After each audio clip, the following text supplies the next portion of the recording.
Hey guys, it's Chaos and Psyche back again with another podcast. This time we're gonna take on what's the question today, Psyche?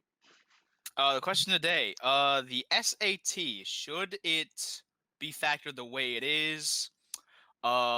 Into Is it, college applications. yeah, into college applications? Is it even like a good indicator of your capability of going into college? Are there any alternatives? Just all of that jazz. All kind of aspects. And we're gonna consider both sides and what they have to say. Yeah. So the one side is that they should not be factors at least as much as they are in the college application process, and the other hmm side is that they should. So okay, let's start off. Which side do you want to start off with?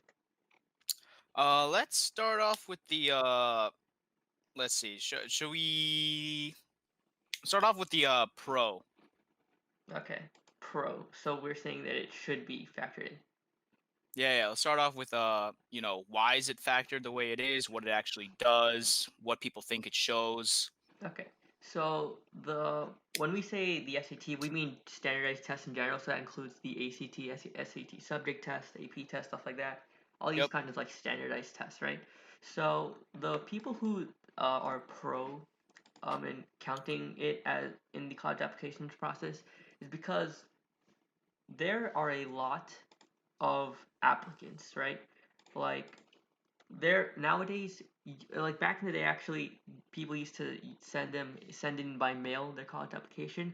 Now, since we have the internet and the Common App online, we can literally apply to like 20 different colleges, all at the click of a button, and just like type a couple extra essays, like on the computer, and there we just apply to another college. So yeah, it's become really easy to apply to colleges, and because of that, a lot of students apply to a lot of colleges, and now there are just like tens of thousands of people applying to college every single year, for even for one per college. So like for example, the University of California, that entire system has a lot of applicants every year since it's in California, because California has a lot of um, people. People. Yeah. um, yeah. So like for example, the University of California, Los Angeles, um, gets 113,695 in 2018. So yeah, 113,000 in 1 year. And with everyone that signs up to go to college, we're increasing our what debt, just like the average amount of people being indebted to college, which is a lot, which is like everybody that goes to college nowadays. It's kind of ridiculous, but that's a different story. Yeah, but yeah, one that's kind of actually that's like bigger than the population of some towns. 113,000. Damn. And that's just for one college. Like, and there's multiple University of California colleges inside the UC system, and they also add up to a lot. But yeah, so that's the entire reason why the SET is used, is because it's used as like like it's used as I guess standard, I guess. So like the UCLA, I'm just bringing up some hypothetical numbers. Let's say that they set their minimum SAT score to like 1400, right?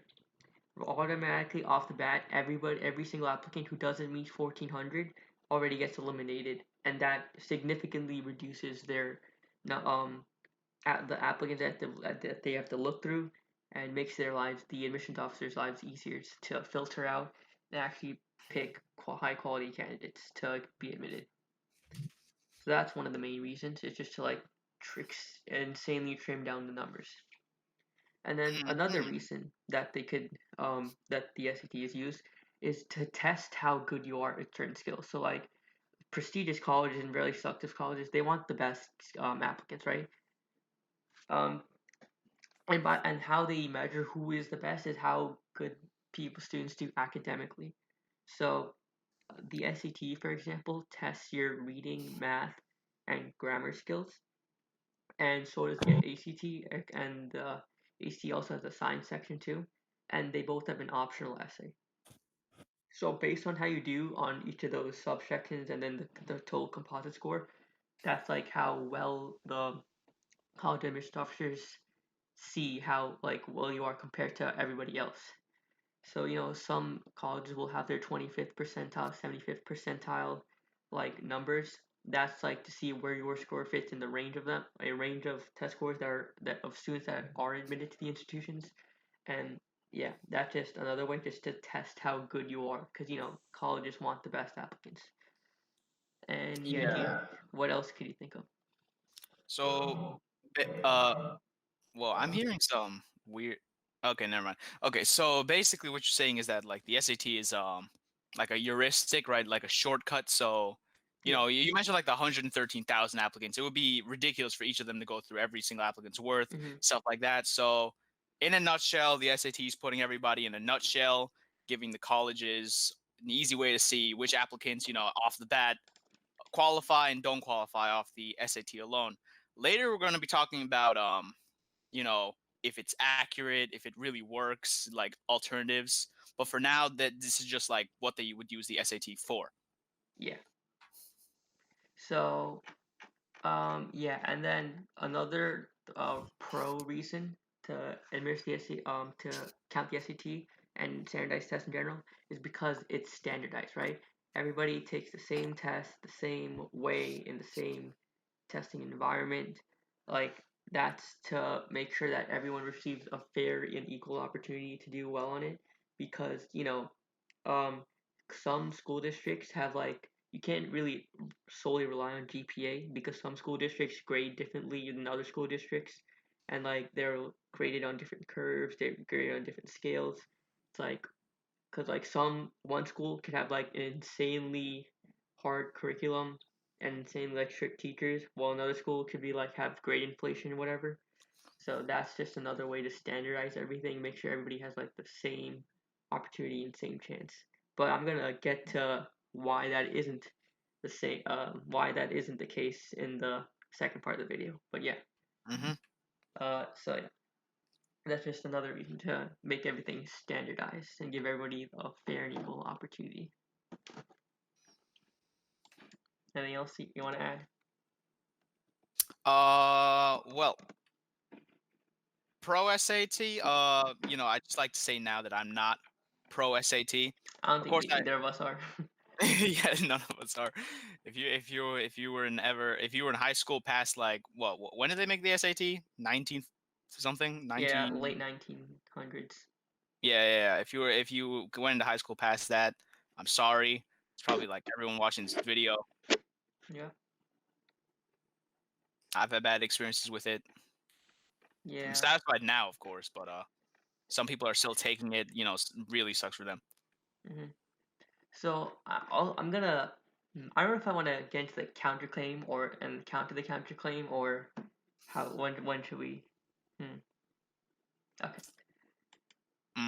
Well, we talked about the Well, anyway, so let me just tell you about what happened to Dunkin' Donuts the other day. We'll add this in just because who cares? So I yeah. was at Okay. Dunkin' Donuts the other. You're working right because I work at Dunkin' Donuts. Um, Mm-hmm. so there's this one guy. He ordered a frappe, and like at Dunkin' Donuts we don't serve frappes. I think that's more of a McDonald's thing. So I was like, sir, this is not the Krusty Krab. This is Patrick. And then that guy, he was like, like the guy in SpongeBob ordering the meal in front of Squidward.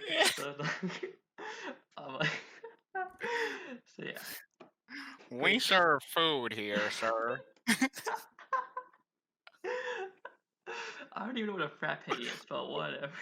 Yeah, I'm not gonna lie. I know, like, we have mocha frappes, we have mochas because a mocha is different from a frappe, but there's a mocha frappe. We have iced coffee. Like, I literally don't know what any of it is, but I just like, just serve it out. Never had any of them, but it's stupid. Go to Starbucks or something. Why are you going to McDonald's? Yeah, like you go to McDonald's to eat cheeseburgers and sandwiches, not frappes. But yeah, okay. Back on topic anyway. Well, yeah. So yeah, large amount of applicants we need to trim down. Also, another thing with the SAT is that there are free resources online that ensure that everybody gets like a quote unquote fair and equal opportunity, like Khan Academy, that they do like a free video service with lessons on how to like solve SAT problems and ACT problems and stuff. I don't know. Actually, no, not they don't do ACT. They have like a partnership program with the SAT. So yeah, Yep. they do SAT lessons and tutorials or whatever. And yeah, there's just a bunch of free resources. Like you can even go to like your local library and check out or like borrow a SAT prep book if you can't pay for it. But Yep. there's even there's an entirely another problem with that, which I'll get into in the second part of the video. Yeah. Um, Or you could just not prepare and take it. yeah. See, yeah, because like as with everything, sometimes like the old saying like hard work beats talent when talent doesn't work hard, right? Hmm. Yeah, but Yeah, like yeah, let's say you have that talent and then have the money to like not work hard and just like hire like that $1,000 course and like have your own tutor and like and everything and it's just like go to your tutor every day while the other kid just actually has to like work two jobs, have to live paycheck to paycheck just to buy those this like lower quality prep books than the rich kid has to and even then like actually afford. find the time to like actually read them. Yeah. So like yeah, it's not we don't live in a perfect world.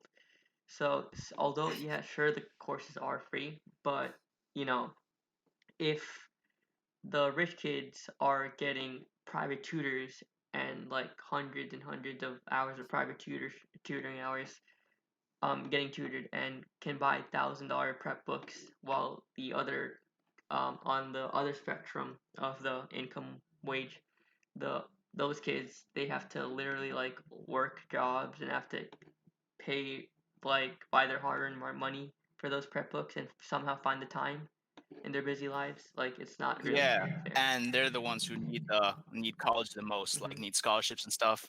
Yeah. So okay, that just reminded me of something else. So this is a recent new thing that they added. I don't know if you know this, but I Hmm. think they added an adversity score. Do you know what the adversity Oh, score is? adversity score or diversity That score? that's what I mean. Uh, I'm not sure, but it's one of those two. Yeah, yeah. Um, I'm pretty sure we were like talking about it at some point and how like dumb it was. I think yeah. Let me just look up its adversity, diversity. Yeah, it's adversity score. adversity score. Yep. It's to What show did it like do? how much you struggled, basically. Yeah, Oh, adversity. Yeah. Um, yeah, diversity score is using like bankings and portfolios and investment stuff like that. I just looked it up. So yeah, two different things. But yeah, so the basically, from my understanding of it, is that the adversity score is entirely separate from the test that you take on whatever test that you're taking in. Um, it basically gives the colleges a sense of how your neighborhood is, a sense of how your school is, like the graduation rate, the crime rate, like the income distribution of your neighborhood. It's basically to like give a sense of how you are like.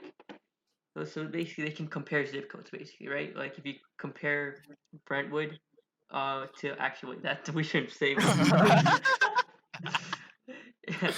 Um. if you compare Co- Detroit to Beverly Hills, yeah, yeah. If you yeah, know Detroit, that. if you can compare Detroit to Beverly Hills, you can like it gives them a clear sense of.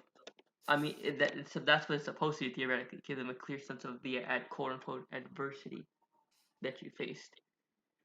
But that's kind of like a I don't really agree with that because let's say you're like um I don't know like the odd one out, right? So basically, you're Hmm. like the millionaire living in a slum, basically, for some odd reason. So like there's that. It doesn't really because rich kids could literally just like move to a poor neighborhood, go to that school, like you take it, use advantage of all their resources just for that zip code. But yeah, so they could do that, but I don't think that they would though. That because like just moving houses just because you could change your adversity score. I don't. Just so you could flex. Yeah, How like many unless you other like that rich kids? that you have can afford to do that, that's kind of insane. But yeah, so I don't know. I just like, what's your opinion on the adversity score? Um, I think that it's a good idea because it's not like the diversity score, whatever we were talking about. I had a completely different thing of that. But the adversity score, like determining your struggles, because it does make sense to factor that in, right? Because we were just talking about how like studying wise, preparation wise, kids are going to have it harder. Some kids are going to have it harder than other kids. So I think it would make sense to take that into account. At the same time, though, I think that the major what factor in this is how they execute it. Basically, if they can execute it well and have it executed accurately, I'm not sure exactly how they would do that. That would be up to the college board, the SAT people. But if they execute it well, I think it would be just a pretty good system to have. But if they execute it poorly, where people can take advantage of it, or to a point where it's just becomes like what not fair, then I think it would be more destructive than helpful. Okay, here, so we have a problem. My cousins are here. We'll continue this later, maybe. We're 16 minutes in. Continue. Alright, guys, we're back after a short break. Short break. Yep, so Psyche, tell us what we're gonna be talking about next. All right. So at this point, we've explained to you guys what the SAT is, in case you were not aware, and we talked about basically, why colleges use it, its purpose. Basically, it's to, measure a student, it's to narrow down the student population that's submitting the applications to one college, so the college can quickly go through and see, okay, this student got this score. We'll just have the benchmark here and just like not, basically it's just a one standardized way. That's the key word, standardized. Yeah. Colleges want a single set measurement to know, measure basically what caliber of students they want to accept, stuff like that. Because there's other ways to do it, but we're gonna talk about that later. Uh, Keyword standardized. That's why they're doing it. So yeah, we talked about what the SAT is, the whys of the SAT. We talked about the pros of using the SAT, but the pros to what basically? What are we talking about? We're talking about is the SAT the best way to measure a student's capabilities? Is it the best way to measure how well the student would fit into your college? Stuff like that. Is it the best way to measure if they'll succeed in college? Is there a better way? How can it be adjusted?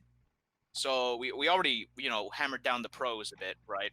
So now we can go to the well, I'd say the fatter part of the conversation, which would be the cons of the SAT. How the SAT is bad. How the SAT doesn't really do what it's supposed to do. How it might not be as accurate as all the colleges in the entire United States are making it out to be, and using it as so. So yeah, we both have a lot of cons to go off of. So Chaos, would you like to just start off with any con you could think of, because there's probably a lot to choose from. The cons of including SAT in admissions decisions. Those cons. Yeah, basically. Okay, so I can think of a lot of one, but let's start with the minor cons, right? So actually, it's really subjective if you call it a major or minor, but one of the cons is cheating, right? Mm-hmm. There are thousands of kids who cheat on standardized tests every year. Like, according to one study by Landgraf, of the more than 2 million SAT tests performed in a given year, approximately 4,000 scores are canceled due to suspicion of cheating. So 4,000 out of 2 million, right? Now that doesn't sound like a lot, but I'm gonna take Harvard for example. Okay, Harvard admits around 2,000 kids, so that's like two times the amount of um students that Harvard admits, so 4,000. So that's like already, even if let's say 1% of those 4,000 get admitted. That 1% is taking the spots away from people who actually deserve to like get to that their to get to Yeah, those top and schools. these are just the ones that have been like what actually caught, right? These are Yeah, the ones that have been suspended. So there are way more that haven't even been caught. So yeah, that's just one, just the rampant cheating. Also, doesn't help that it doesn't help the fact that the College Board they actually reuse SAT tests, old tests, um, from time to time instead of making new ones because it's expensive to make new ones rather than just so that's why they reuse old ones. So that's kind of they're just cheating off the bat. And then another con is unequal resources. We mentioned it in the earlier on, but if you take a rich kid who has access to thousands of dollars worth of private tutoring and a poor kid who is just only using Khan Academy videos and library prep books to study, they're really not the same thing. And thus, the privileged kids have a better chance of getting a higher score than the poor kids, and also because of how little time the time just like the time they can have available to spend into studying. So that's another con right there. yeah, going like off that, I think one of the major cons, for me and for most high school students, would be basically the emphasis and the stress that comes with the SAT. We were talking about the cheating and the studying for it. These are just like we call them minor cons, but the first place that there were cons in the first place because of the huge emphasis placed on the SAT and the stress placed on the SAT, the point where people get tutors to take the test. Well, not get tutors, get hire people to take the test for them. I don't even know how that would work, or if they never had to do like an ID check when they walk into the school or whatever. But the fact of the matter is that the SAT comes with a whole lot of stress on high school students, just because of the emphasis placed upon it, and like not even from like a mechanical standpoint, just from like an emotional standpoint, it's just bad in that way because from this, this brings to another con as well. You're being measured in one go, basically, right?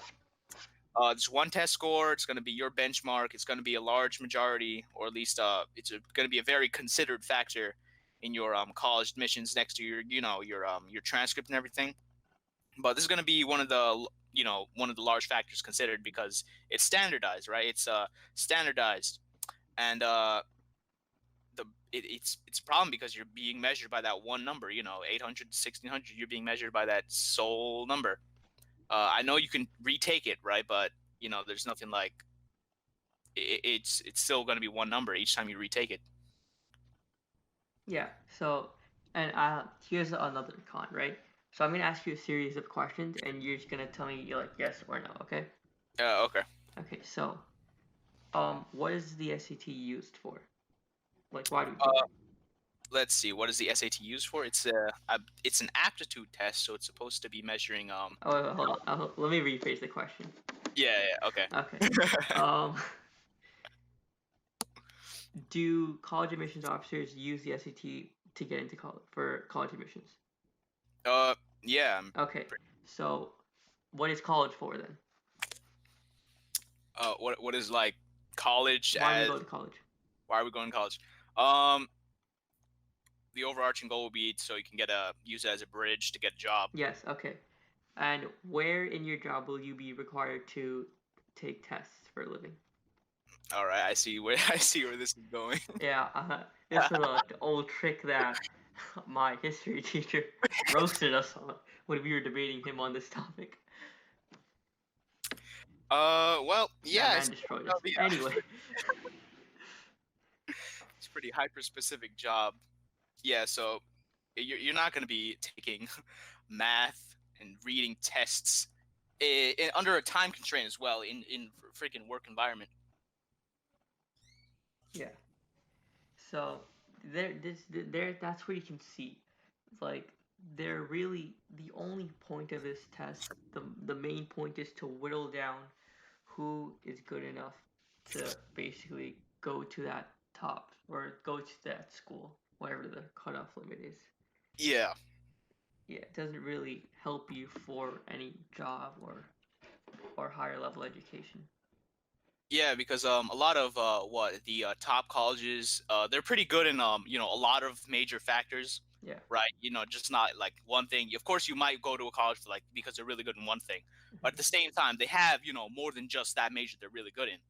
Yeah. And using the SAT with its math, reading and writing sections to measure how good you are going to be at being a surgeon, it seems kind of ridiculous, like when you look at it from a timeline kind of point of view. Yeah. And then, cause, cause then the other side may say that, oh, you can just retake the SAT until you get the score you want. But the thing is that some people don't, cause there's a fee to take the SAT, right? And sure, there are fee waivers, but if you're really bad at test taking, that's just this, that's another kind of itself, right? Oh yeah, Some yeah, people yeah. are just bad test takers. Like that's one of the I know I personally am a really bad test taker. I suck at taking tests. I'm just more of a general knowledge kind of guy. I just know some weird facts that nobody cares about. That's the kind of guy I am, right? I'm not really a big test taker. Yeah, So yeah, yeah. yeah, yeah. Test taking is actually a skill in itself. It's something that you can be good at. Uh, there's like just the whole idea of a test. There's a bunch of more. There's more factors than just the test itself. Uh-huh. There's again, like we mentioned, the emphasis and the stress put on it. You're going to be thinking, oh my god, if I fail this, then I'm gonna have to pay money to retake it again in like 2 months or something. And what if I fail again? Is my college is going to be ranked on this? Like, yeah, there's more like also the time constraints. There's time constraints like timed test taking. Things are much easier when you take away the time constraint. But for the SAT, there's also a time constraint. I don't remember the time constraints anymore, Hmm. but the mere fact that you're being measured in the long term by how fast you can read 5 passages and answer questions based off of them. That being how they're going to say that, oh yeah, you did good on this, so you must be able to do good in college. uh it seems a bit dumb. Yeah. Um. So yeah, there's that, and then the entire thing of um, the back to the unequal resources part, right? Sure, you can take it again, but then again, there's an SAT fee. But even if there is a fee waiver, that only counts for a limited amount of tests. I think it's two SAT. The fee waiver covers two SAT tests with the optional essay. So let's say you're really bad at test taking and you need to take it more than two times. Let's say like four or five, because you're a really bad test taker, but you're just a genuinely smart person. But you have to pay those test fees since your fee waiver ran out, and if you especially in like a poor school district, you may only have a limit of one fee waiver per student. So that's going to really suck if you really need to take it more than two times. So yeah, Mm. because I think uh, the fee is like what, around $70, right? I think the SAT is $60 if you're taking it with the essay, Okay, $60. Damn. but that's not even like counting the cost of actually submitting it to colleges, right? Yeah, there's an entire separate fee. I think it's $12 per score that you send. But then there's also fee waivers for that too. But then again, if you're applying to many colleges and it exceeds the limit, then you have to pay for those too. So yeah, and at the end of the day, college, just applying to college is a whole scam. But that's another video in and of itself. But yeah. Yeah, I mean, low key, I'm pretty sure College Board's a monopoly had the ACT not been there. But when we're Mhm. talking about the SAT, we're talking about the ACT as well, stuff like that. Like standardized tests as a whole. Mhm. Uh, College Board itself, I think, is a monopoly. It's a pretty scumbag move, having you pay to take the test, then pay to send the test score, and then it's not just one SAT score, right? You have your SAT subject tests, you have your AP scores once you get in. It seems like a whole not only that, but like the actual studying booklets and stuff. They're having you pay study for that test. For the SAT's case, studying for the SAT should technically not increase your score based on their claims because I mentioned this a little bit before, but it's an aptitude test, right? There's what like knowledge based test, and there's an aptitude test. This test is supposed to measure how good you're going to do in college. So the fact that you can study for it and get a higher score, like just magically, in quotation marks, being able to do better in college after studying a bit, uh, that kind of hurts the validity of the SAT based on what it claims to be able to Yeah, do. it's a pretty hypocritical test. Yeah, and the fact that College Board is selling you the test, selling you the ability to show the test, and selling you the booklets that you're going to need to study for the test, it's capitalism 101. Yeah. I'm saying I like capitalism. I have a shirt about it, but it's insane when you're the victim of it. hmm So yeah, those are just some of the cons of the SAT and just standardized tests in general. But we're not just here to complain about it, right? We're here to try to find a way that because it actually is a real serious issue, right? There's just way too many applicants these days for admissions officers to actually find which who they want to admit. So that's why the ST is used as kind of a shortcut, albeit there are better ways to Mm. get the same goal without having to use this quote unquote standardized test. Oh, by the way, I forgot to mention the scale in the SAT is actually kind of like insane, right? On Mm-hmm. if you take it really depends on your score sometimes depend on just the month that you take the SAT, right? Oh yeah. I remember you telling me about this one time. Yeah, like on some like sometimes if you like get like one wrong on the math section, you'll still get like an 800 for the math section. But then if you take it on a different month, depending on the test, if you get one wrong on the math, you'll get like a 770. That's already 30 points down. And when you're applying to like the top schools, right? 30 points makes a big difference. That's Mm-hmm. like the difference between a 1470 and a 1500. Yeah. So yeah, that's just another thing. The scaling. So it's not really. If it was truly standardized, it would have the same scale every single month, every single year. But it it it can't be like that since because they use a different test. They supposedly are supposed to use a different test every month, but they reuse that and stuff, reuse some tests. But yeah, there's Yeah, yeah. they have to measure difficulty as well, and measuring difficulties at the end of the day going to be subjective no matter how you look at it. hmm but yeah, back to what I was saying. We're not here just to complain about everything. We're here to find a way that admissions officers can narrow down their applicants, test their abilities, using like some kind of universal method without having forcing people to pay thousands of dollars that they can't afford to take these tests, Yeah, which and don't having measure what they are supposed to measure. and having it be like a one shot, you're out kind of deal with just a single number measuring Yeah, uh your ability to succeed in college, regardless of what you're actually going to be ending up doing. yeah.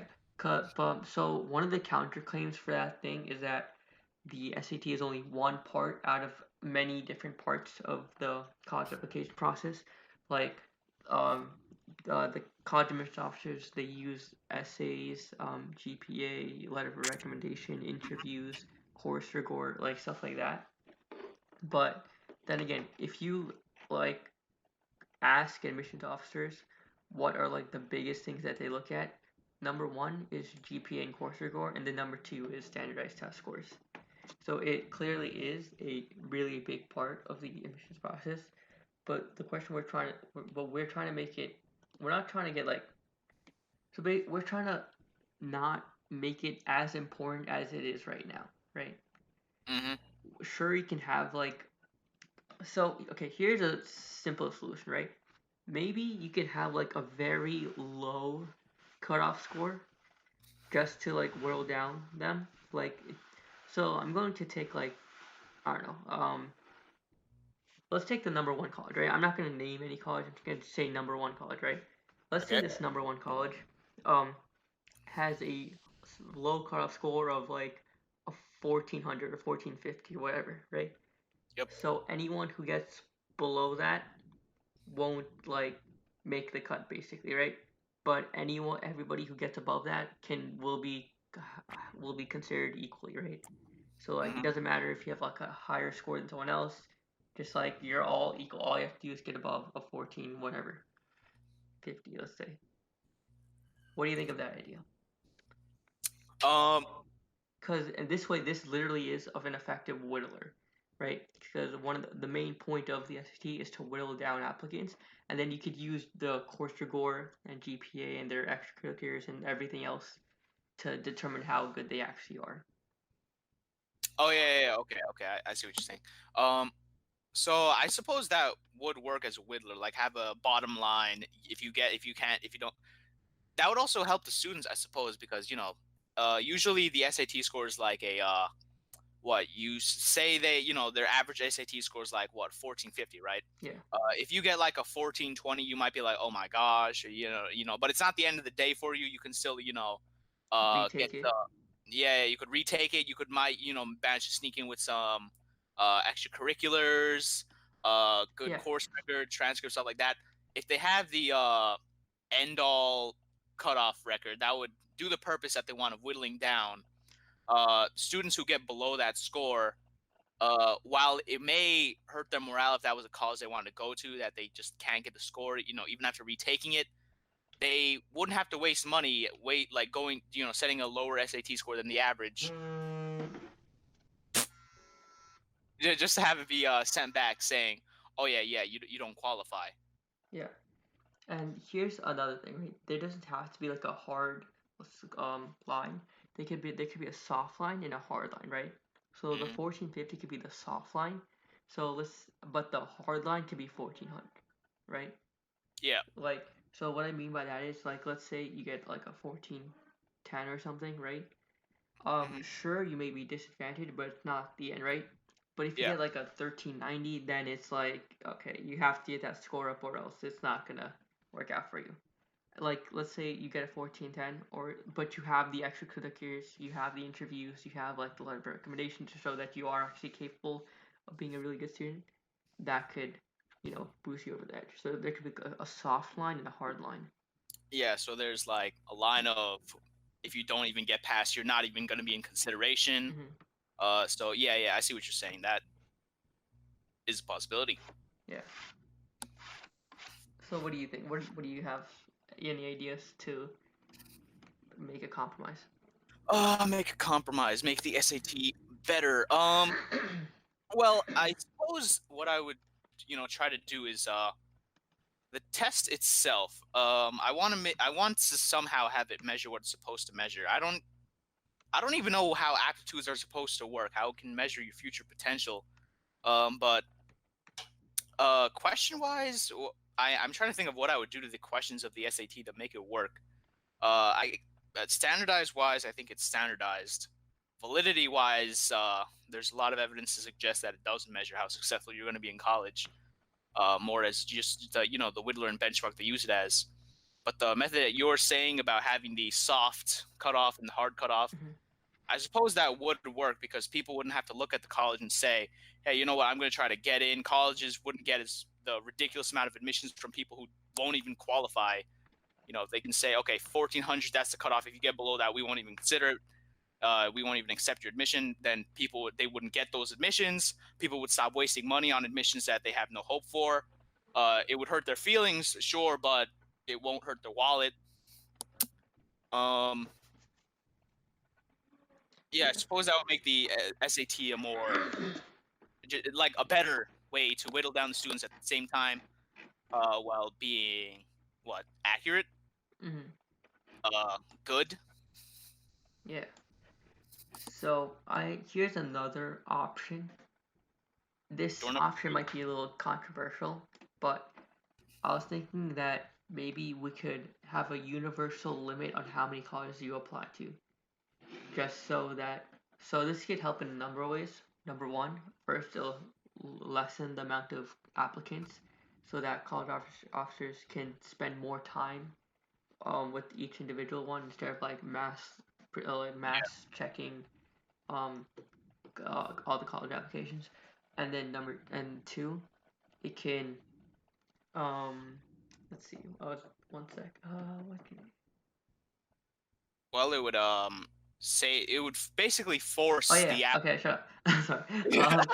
Sorry. It would basically force the student to be more careful with their college choices, right? Because Yeah, that's like what I was gonna say. some kids are going to like shop in like 20 different schools, like hope they get in, but that's not being smart, right? You Yeah. should pick and choose carefully which colleges that really speak to you, which campuses you like, which majors that the colleges have that you want to pursue. Like actually carefully choose your list. And yeah, so it helps in those two aspects. Do you see any negatives or what? Negatives. I mean, if we're going through the College Board, I suppose they could put a or like what the Common App. I suppose they could, force a limit on how many you apply to. I'm not sure how many students would revolt in that. These students like applying to every single Ivy League in existence. Uh huh. But I like the what forced the basically forcing you to not be an idiot Mhm. part. Of course, whenever you have to force something on someone else, they're gonna be like, "Hey, this is a violation." But if you force students to not, just you throw out their applications or like not throw them out, but like just give them to every single college that they're, even slightly interested in, they're gonna be spending a lot more time, like you said, thinking about, okay, I can only like apply to 5 max. So which ones are really a good fit to me, right? They're gonna think more about it. They're gonna actually have a single goal, right? Okay, you know what? I'm looking at this college now instead of like the 20 they were looking at before. I'm going to narrow in on this one. This is the SAT score I need to get. This is what I need to do. These are the classes I need to take. It would help them out forcibly, but it would help them out, and it would help the admissions out. They won't get like 20 applications from people who aren't even like interested in the college just because they're a big name. They're just getting applied to. Yeah. So yeah, those are that is a solution. Do you can you think of any other options that we could? So the goal is to try to. Well, what is the goal, right? Is the goal really to just whittle down the amount of applicants, or is it to find who the good applicants are? Because like, there are really good applicants who aren't the best test takers, right? Mm-hmm. So I have this friend Josh, right? Josh O, right? He Yeah. is a he is a person that I respect a lot, and I like think he is one of the smartest people that I know. But he isn't a very good test taker. But yeah, That's just from like the class test that he's taking, he's not the best test taker, but he's like a genius when it comes to talking and voicing his opinions and and spinning facts. He's like an yeah. actual genius when it comes to that aspect. He's a master con artist. Well, I would say he's a con artist. I think he's an actual like intellectual. Like he know, Businessman. yeah, he Sale does. Because when you say selling. con artist, it makes him sound like he doesn't know what he's talking about. Which sometimes it kind of sounds like that. But if you Uh-huh. really understand what he's trying to say, he actually has some good points. But yeah, anyway, he like people. There are people like him who aren't good test takers, but are actual intellectuals, and um, and yeah, just aren't good test takers. So we're trying to help find those people. But see, the thing is, I guess we could distinguish those people from their essays and their interviews, because like people like him would do really well in the interviews. I would think. Yeah, Yeah. definitely. So yeah, because see, I don't know why we. I'm So I guess the real problem is then just whittle down the applicants, right? Because we already have the essays, we have the GPA, we have the course rigor, we have the extracurriculars, Yeah. and Uh, stuff like that. Whittling down the applicants would help the one, if you whittle down the applicants, they're going to be able to focus more on the ones that they have. And then people like Josh would stand out, assuming they make, the soft cutoff. Yeah, I mean, hard cutoff. Yeah. So, then they'd be taken more into consideration, higher chance of getting it. yeah. So yeah, um, you want to share a story? Our stories, Just share a story. We'll take yeah. a story. Okay. Let's see. Well, I was an idiot the first time I took the SAT back in the day, way back in the day. You Uh-huh. know, Yeah, I didn't. we'll have some anecdotal evidence right here. Yeah. So Contribute, I didn't. make I some was pathos. like, I guess I'd consider myself a good test taker, Uh-huh. right? Usually I just absorb the knowledge in class, and then whenever taking a test, I think about what the test giver would be thinking when they made that certain question, or like what they expect me to do for the question. Uh, it's difficult when I'm going between like an AP test and something like the SAT or a Regents test because I can't overthink it. But so regarding the SAT, right? I took it my first time. I decided not to study for it. I'm like, you know what? I got this, right? I got this. It's just a test. I got this. Yeah, I even told Nels that. I was like, let's see how this goes. Yeah, well, I didn't get it. So yeah, I'm like, okay, well, that happened.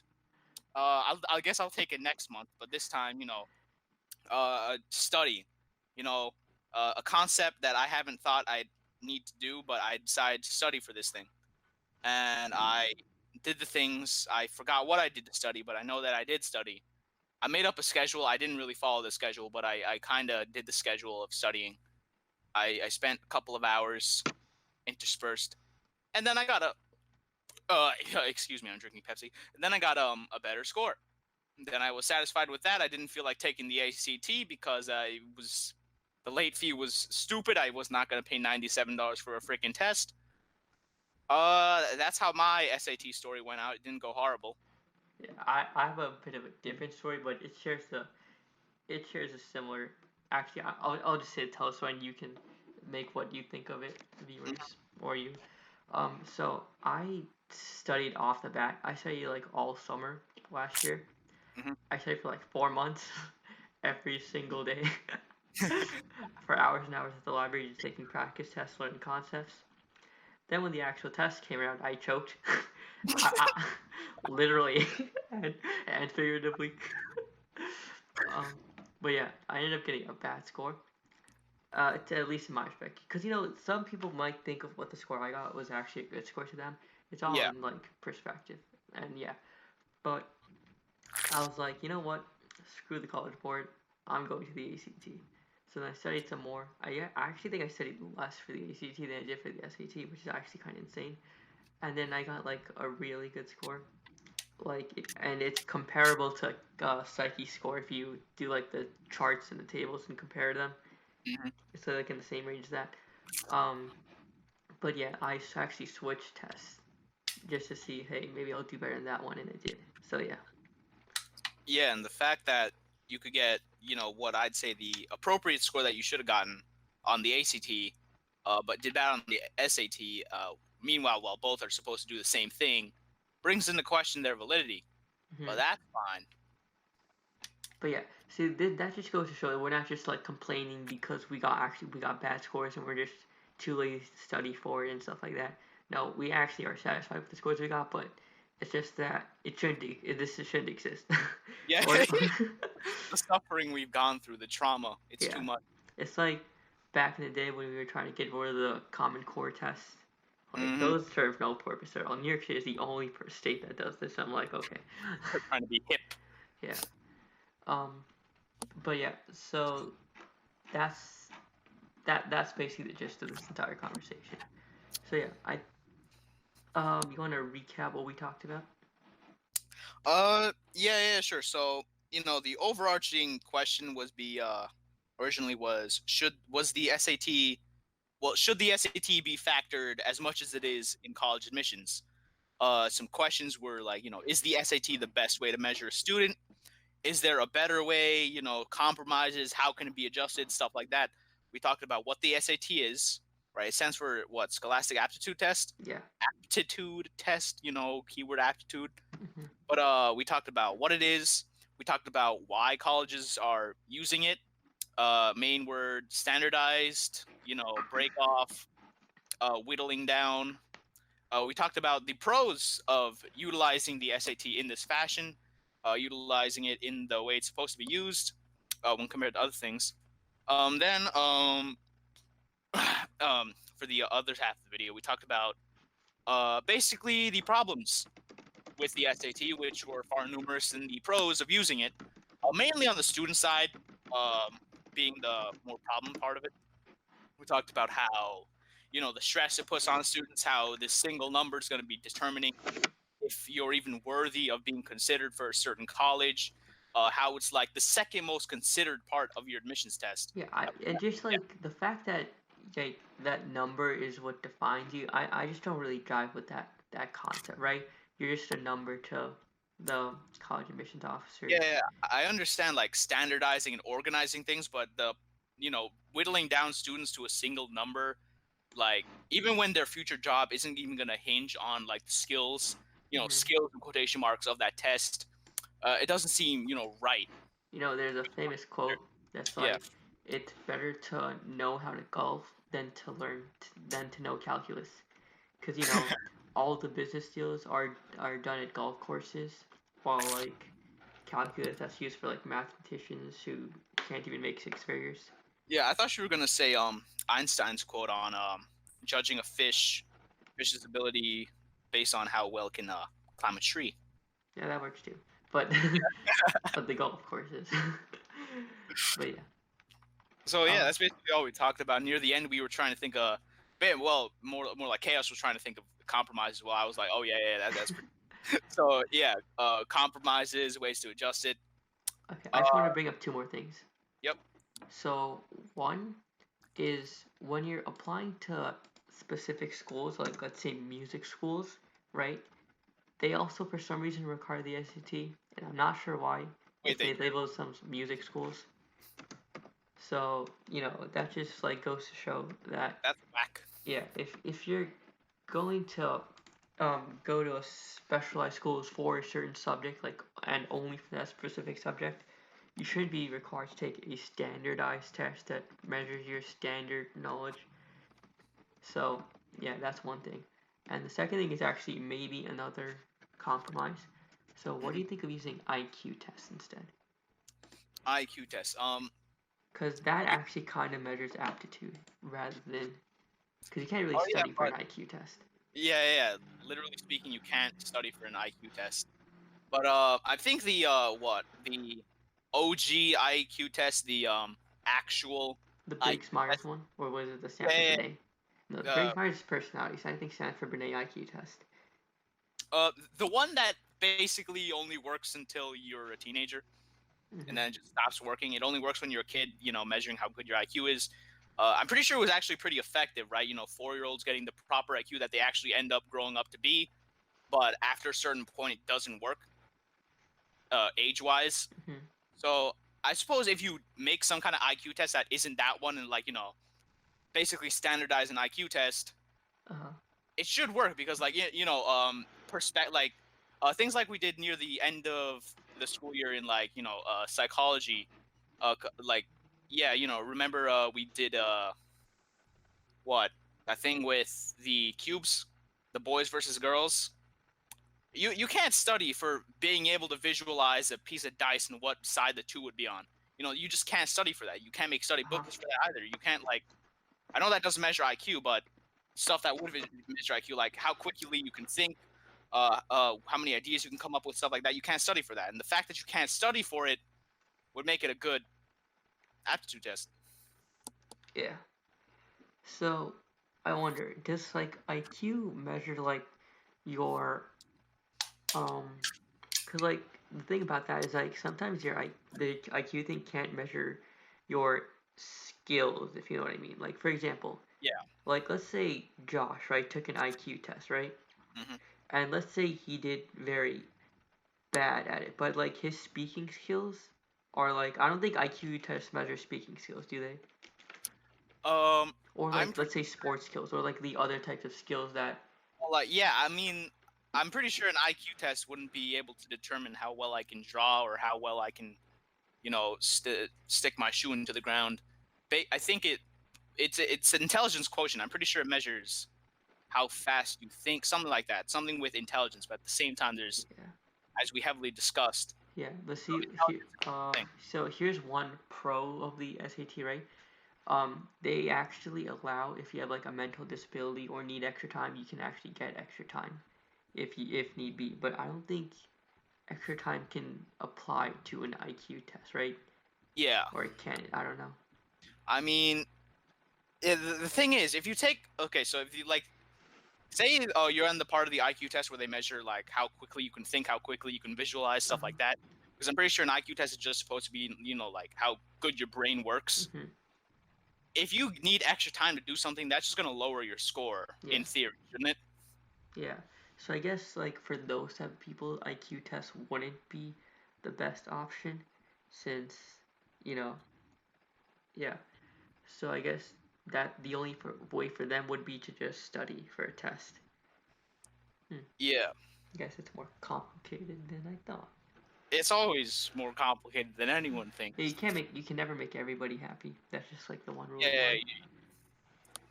you know, utilitarian wise, just try to make the most amount of people happy. Yeah. Hmm. Well, anyway, we're gonna wrap it up there, guys. So yeah, if you like this video, be sure to like, comment, and subscribe, and check out our other previous podcasts. Where Now with updated thumbnails. yeah, we are currently on a 4 week streak of recording daily, weekly podcast. Imagine this was daily. That would really suck. Of weekly podcasts, and yeah, see you guys in the next one. See you.